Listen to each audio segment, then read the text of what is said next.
여러분 반갑습니다. 벌써 교육이 끝나가네요. 오늘 마지막 주인 5주차입니다. 행복수리공 5주차는 이제 지난주에 예수 그리스도를 믿고 하나님의 자녀가 된 우리 성도들이 어떻게 살아야 하는지, 어떻게 하면 우리의 믿음 생활, 신앙 생활을 잘 할 수 있는지에 대한 방법들을 소개하려고 합니다. 여기 있는 내용들은 우리가 살아가면서 기억해야 될 아주 기본적인 내용들입니다. 이 기본 위에 앞으로 여러분의 신앙이 더욱더 더 깊어지고 더욱더 커져가는 귀한 은혜가 있었으면 좋겠습니다. 오늘 배우게 되는 내용들을 잘 따라오셔서 여러분의 삶에 믿음이 자라는 귀한 은혜가 임하시기를 바랍니다. 여러분 어떻게 하면 우리가 신앙생활을 잘할 수 있을까요?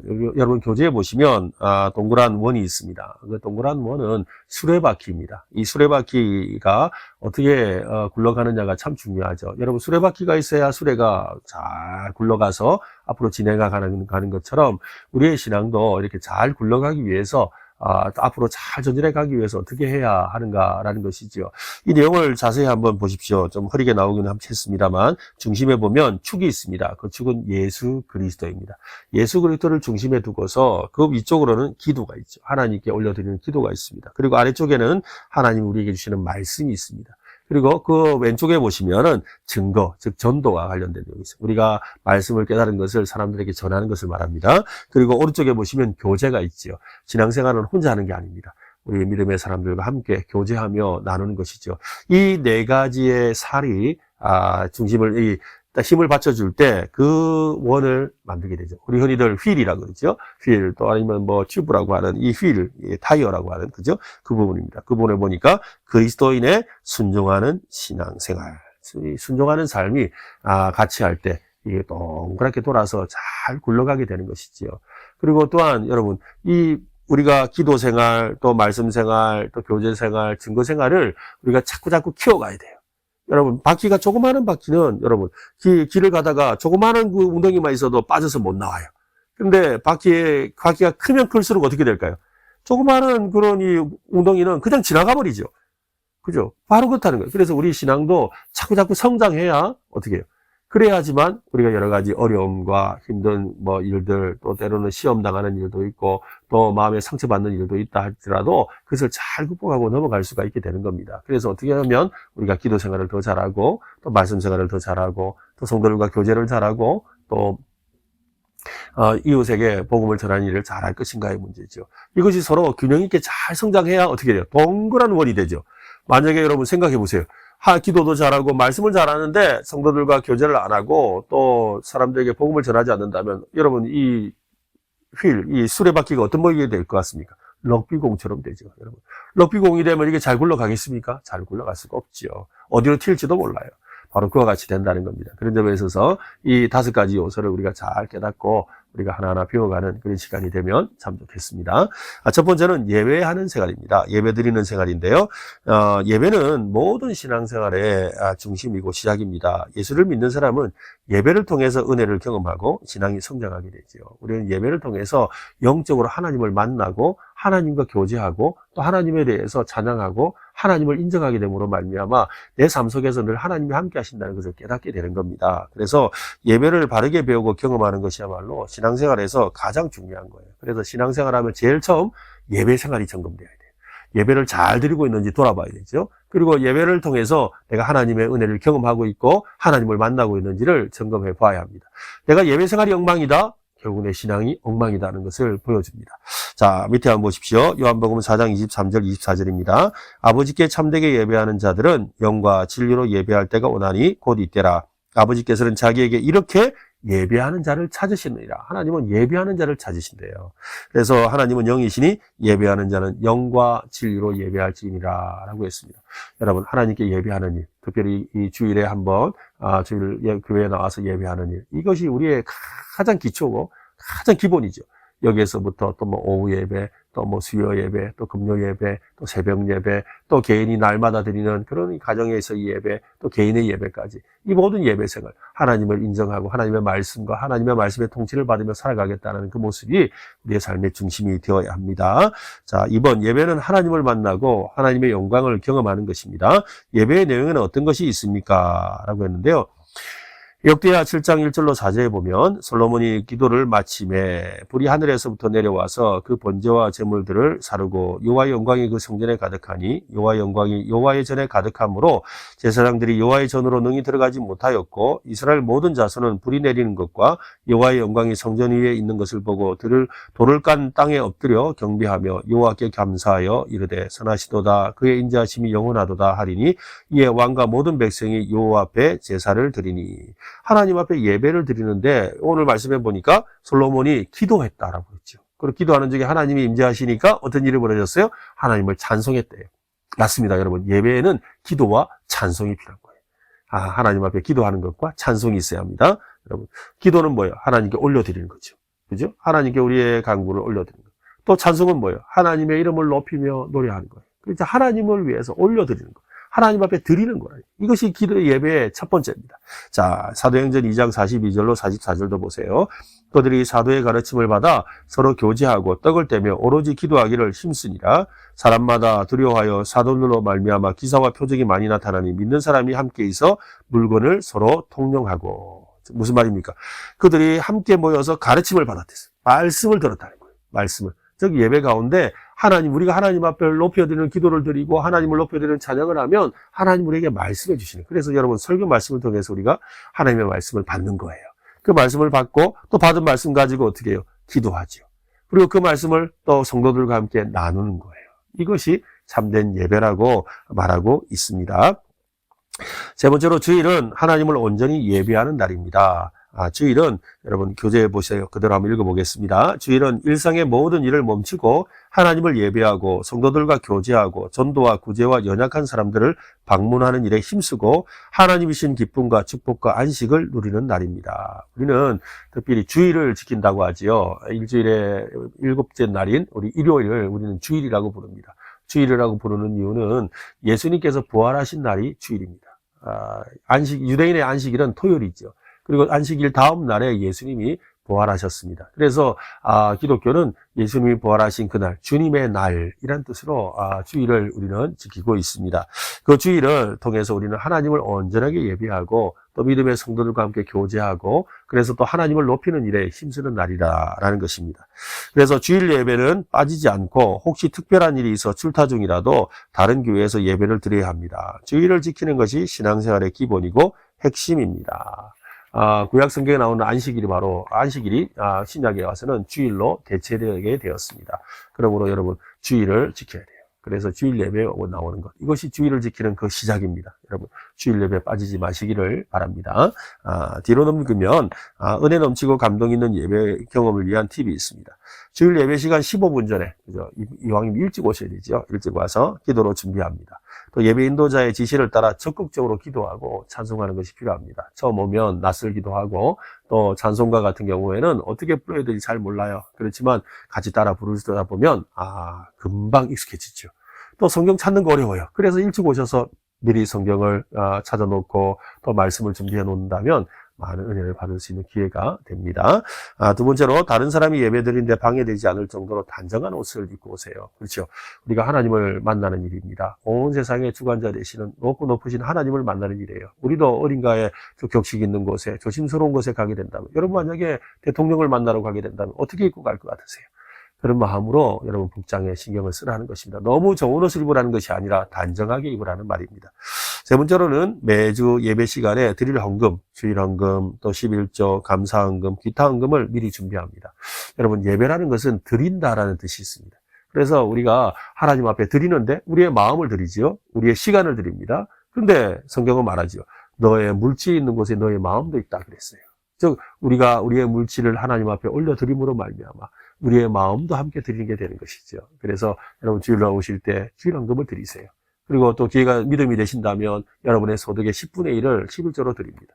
이 11조를 통해서 교회가 운영되고 또 하나님 나라의 선한 사업을 감당하고 또 하나님 나라의 복음 전하는 일에 힘쓰는 일을 감당하게 됩니다. 그 외에도 여러분의 삶 속에 주시는 감사와 기타 여러 가지 헌금을 통해서 하나님 앞에 드림으로 말미암아 주시는 복을 받는 여러분 되시기를 바랍니다.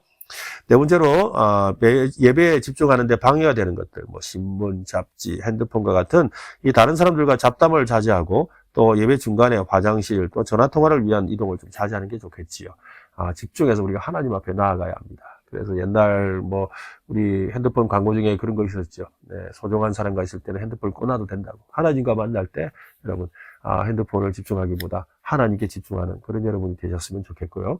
또 하나님과 온전히 집중하는 중에 정말 내가 내 마음을 흐트리게 만드는 것들이 있다면 미리 다 끊고 나와야 되죠.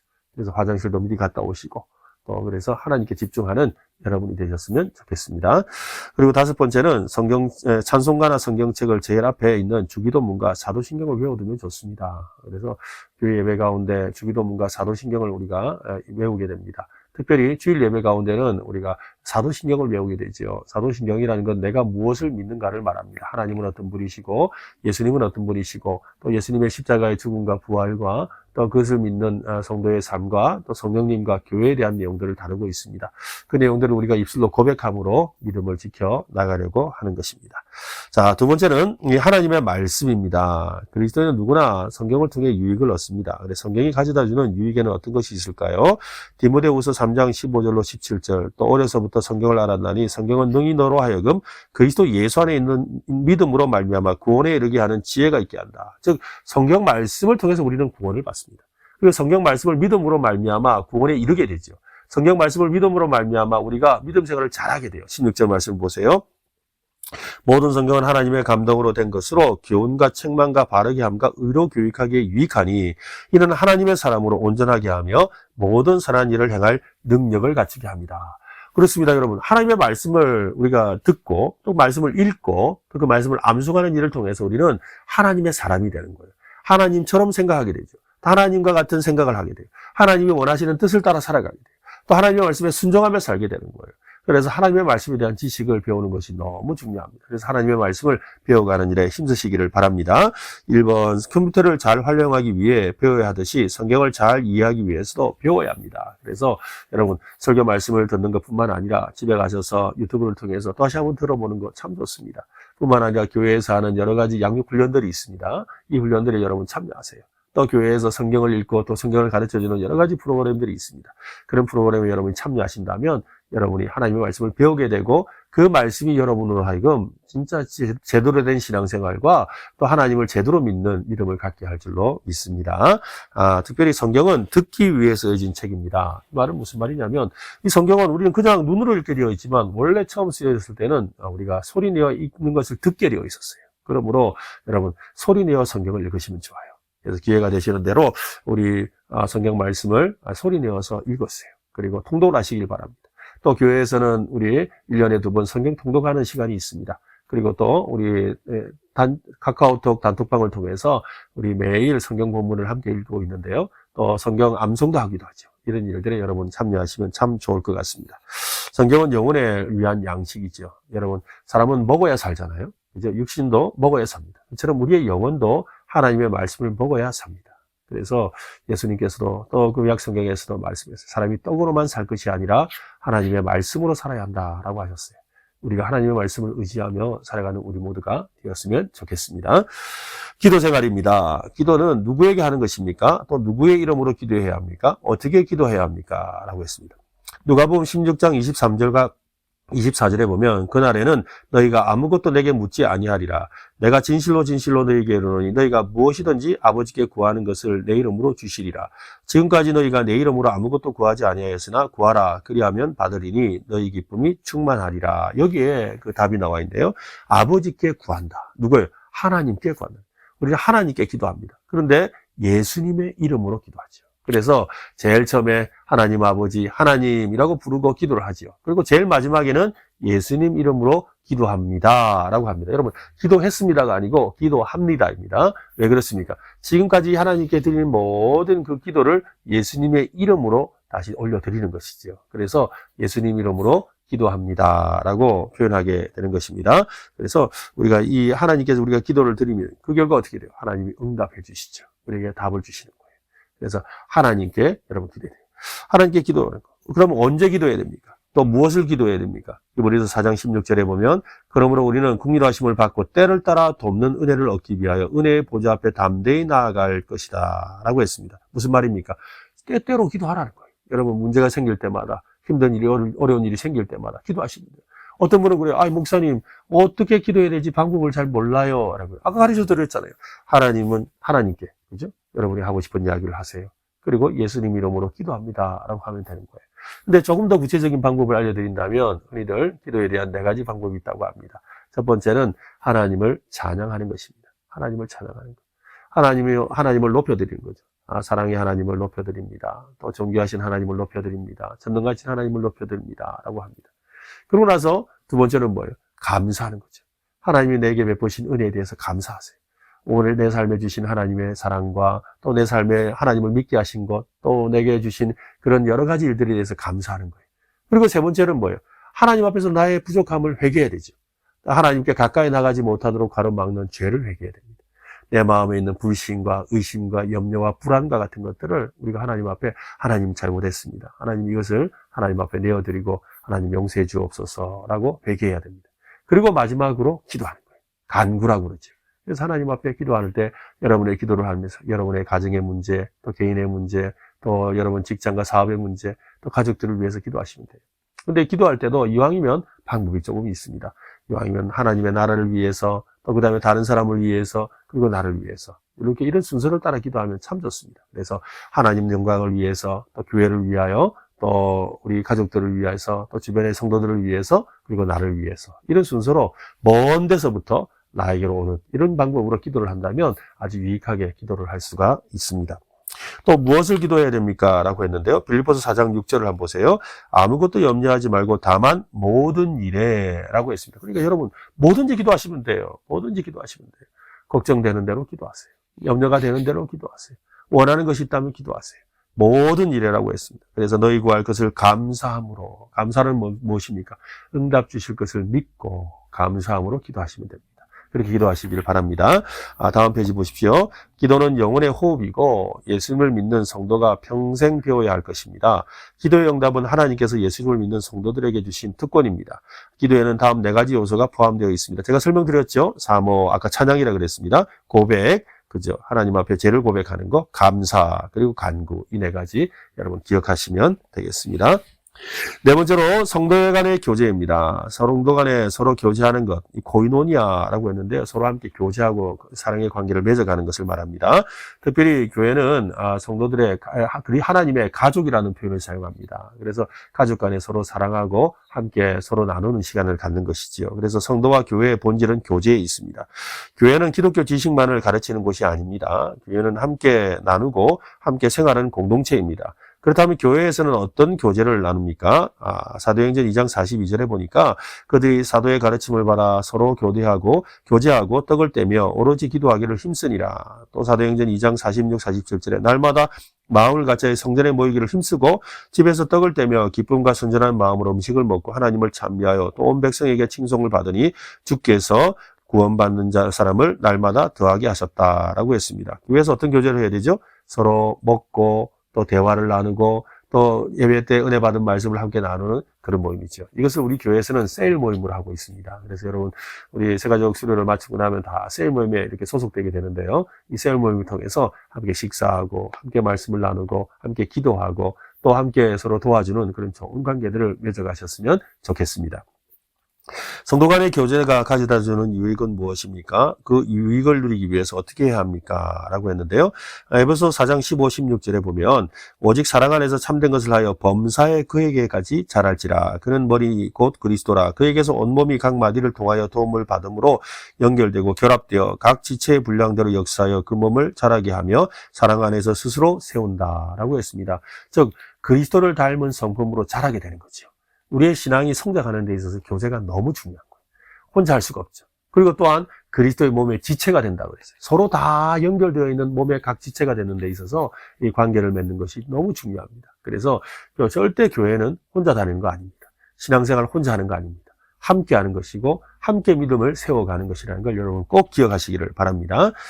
성도들의 모임에 대해 우리는 어떤 태도를 취해야 합니까? 히브리서 10장 24절과 25절에 보면 서로 돌아보아 사랑과 선행을 격려하며, 그죠? 우리 함께 모여서 함께 교제합시다, 함께 나눕시다 라는 거죠. 모이기를 피하는 어떤 사람들의 습관과 같이 하지 말고 오직 권하여 우리 주님이 다시 오실 날을 기대하면서 계속해서 함께 모이고 함께 교제하는 거예요. 그래서 여러분 기회가 되는 대로 교회 오세요. 교회 여러 가지 모임에 적극 참여하십시오. 믿음 생활은 내가 적극 참여하느냐 하지 않느냐에 따라 전혀 다른 삶을 삽니다. 그냥 가만히 있는 것보다 여러분 나오셔서 여러 가지 모임에 좀 낯설지만 나와보시기 바랍니다. 그리고 참여해 보시기 바랍니다. 그러면 아주 유익하고 여러분의 믿음이 자라는데 크게 도움이 될 거라고 믿습니다. 이제 복음 전파입니다. 하나님의 아들이신 예수님께서 이 땅에 오신 목적은 무엇입니까? 마가복음 1장 38절로 39절에 이르시되 우리가 다른 가까운 마을들로 가서 거기서도 전도하리니 내가 이를 위하여 왔노라 하시고 이에 온 갈릴리에 다니시며 그들의 여러 회당에서 전도하시고 또 귀신들을 내쫓으셨다라고 했습니다. 예수님이 이 땅에 오신 이유는 바로 전도하러 오셨대요. 무엇을 전도하려는 것입니까? 바로 우리가 지난 시간에 배웠던 거 기억나세요? 이 모든 사람은 다 죽는다. 그런데 살아나는 사람이 있다. 부활하신 분이 있다. 그분이 바로 하나님의 아들이시고 이 땅에 오신 예수 그리스도시다. 그 예수 그리스도를 믿는 사람은 죽어도 다시 살아가는 그 생명을 얻는다는 이 복음이죠. 이 복음을 전하는 것을 전도라고 하는 것입니다. 예수님이 이 땅에서 하신 마지막 지상명령은 무엇입니까? 또 그 지상명령에 순종할 때 주시는 복은 무엇입니까? 라고 했는데요. 마태복음 28장 18절로 20절 이 말씀은 너무 중요하니까 같이 한번 읽겠습니다. 예수께서 나와 말씀하여 이르시되 하늘과 땅의 모든 권세를 주셨으니 그러므로 너희는 가서 모든 민족을 제자로 삼아 아버지와 아들과 성령의 이름으로 세례를 베풀고 내가 너희에게 분부한 모든 것을 가르쳐 지키게 하라. 볼지어다 내가 세상 끝날까지 너희와 항상 함께 있으리라 하시니라. 아멘. 마가복음 16장에도 비슷한 말씀입니다. 땅끝까지 복음을 전하라 라는 것이죠. 그리고 복음을 전함으로 말미암아 예수 그리스도의 사람으로 만드는 일을 감당하라고 하셨습니다. 다음 페이지 넘겨서 우리가 복음을 전할 때 어떤 자세로 전해야 됩니까? 디모데후서 4장 2절에 너는 말씀을 전파하라. 때를 얻든지 못 얻든지 항상 힘쓰라. 범사에 오래 참음과 가르침으로 경책하며 경계하며 권하라. 때를 얻든지 못 얻든지 복음을 전하기를 힘써야 되죠. 그래서 항상 하나님 내게 복음 전할 수 있도록 내게 은혜를 주시고 또 복음을 전할 수 있도록 담대함을 주시고 또 복음을 전할 수 있도록 내 마음에 뜨거움을 넣어달라고 기도하는 여러분 되셨으면 좋겠습니다. 그리고 전도는 어려운 것이 아닙니다. 전도는 그냥 복음을 전하는 거예요. 그 사람을 예수 믿게 하거나 또 그 사람에게 대해서 뭘 변화시키려는 것은 하나님이 하시는 일이에요. 그러므로 그냥 와보세요. 우리 은혜로 교회 참 좋습니다. 와보세요. 우리 은혜로 교회 오시면 참 행복합니다. 와보세요. 은혜로 교회 오셔서 하나님 만나세요. 라는 것이 사실은 이 복음 전도의 시작이죠. 여러분 그렇게 우리 교회 좋죠? 이 좋은 교회 여러분 많이 추천하고 주변에 복음을 전할 수 있는 여러분 되셨으면 좋겠습니다. 자, 훈련을 위한 순종입니다. 우리가 어떤 일을 배울 때도 가장 적절한 시기가 있습니다. 신앙성장에도 나름대로 때와 단계가 있지요. 어떤 단계가 있습니까? 요한일서 2장 12절에 자녀들아 내가 너희에게 쓰는 것은 너희 죄가 그의 이름으로 말미암아 시험을 받았다라고 했습니다. 어린아이들의 모습이죠. 우리는 지금 어린아이와 같은 존재입니다. 그런데 또한 이 신앙에는 세 가지 단계가 있다고 합니다. 요한일서 2장 14절에 보면 아이들아 내가 너희에게 쓴 것은 너희가 아버지를 알았으며 아비들아 내가 너희에게 쓴 것은 너희가 태초부터 계신 이를 알았으며 청년들아 내가 너희에게 쓴 것은 너희가 강하고 하나님의 말씀이 너희 안에 거하시며 너희가 흉악한 자를 이기었다라고 했습니다. 여기 보면 세 종류의 사람의 단계가 나오지요. 아이와 청년과 아비입니다. 여러분은 어디에 해당할까요? 네, 각자의 믿음에 따라 다르겠지요. 여러분, 어떤 사람은 아이와 같은 단계에 있습니다. 이제 갓 예수님을 믿고 변화되어서 살아가는 아이와 같은 존재가 있습니다. 배워가야 되죠. 또 청년이 있습니다. 청년은 무엇입니까? 배운 것을 가지고 나서서 열심히 섬기고 일하는 사람 단계입니다. 아비는 무엇입니까? 또 다른 생명을 낳고 돌보고 또한 양육하는 그런 단계를 말합니다. 여러분은 어디에 있는지 한번 돌아보고 우리의 믿음이 더 성장할 수 있었으면 좋겠습니다. 이렇게 성장하기 위해서 반드시 필요한 것이 있죠. 그것이 바로 순종이라는 것입니다. 우리가 어디에 있든지 이 순종의 삶을 살아야 합니다. 그래서 하나님의 말씀에 순종하고 또 하나님의 말씀을 따라 살아가기를 마음을 먹을 때 여러분 아담과 하와가 순종하지 않음으로 말미암아 죄가 찾아왔어요. 그러므로 우리의 삶 속에서 우리는 끊임없이 하나님의 말씀에 순종함으로 말미암아 죄를 극복하고 하나님 주시는 행복을 누리며 살아가야 합니다. 그동안 행복수리공 우리 1과부터 5과까지 내용을 함께 해주셔서 감사합니다. 여러분 하나님이 어떤 분이신지 기억나시지요? 또 인간의 모습을 또 생각해 보십시오. 인간이 하나님과 함께 하려고 하지 않고 하나님처럼 되려고 하지 않고 하나님이 되어 살려고 하는 으로 말미암아 죄가 들어왔습니다. 그 죄로 인해서 죽음의 고통과 안타까움과 살아가는 걸 하나님께서 안타깝게 여기셔서 예수 그리스도를 우리에게 보내셔서 그분을 통해서 하나님을 다시 믿고 하나님과 관계를 회복할 수 있는 기회를 주셨어요. 그 하나님을 믿는 우리는 이제 말씀에 순종하고 하나님을 예배하고 또 기도를 통해서 하나님의 도우심을 받고 또 날마다 우리는 주 예수 그리스도의 사랑을 세상에 전함으로 말미암아 믿음찬 삶을 살아갈 수가 있습니다. 앞으로 여러분의 믿음이 우리 은혜로 교회 안에서 날로 성장해가는 귀한 시간 되시기를 간절히 바랍니다. 그동안 수고하셨습니다. 제가 기도하고 마치겠습니다. 하나님 아버지 감사합니다. 우리에게 오늘도 우리 가르쳐 주셔서 감사합니다. 오늘 배운 말씀대로 우리가 순종의 삶을 살게 하여 주시고 참된 예배를 드리게 하여 주시고 말씀과 기도에 아버지 하나님 성장이 있게 하여 주시고 무엇보다 주 예수 그리스도의 사랑을 전하는 아버지 하나님 사명을 감당하는 우리 모두가 되게 하여 주시옵소서. 앞으로 우리 성도들이 믿음 안에서 자라갈 때 하나님을 닮아가는 기쁨이 있게 하시고 예수님의 사명을 감당하는 즐거움이 있도록 하나님 도와주시고 또 좋은 믿음의 사람들을 많이 만나서 함께 믿음이 성장하는 기쁨이 있게 하여 주시옵소서. 감사합니다. 예수님의 이름으로 기도합니다. 아멘.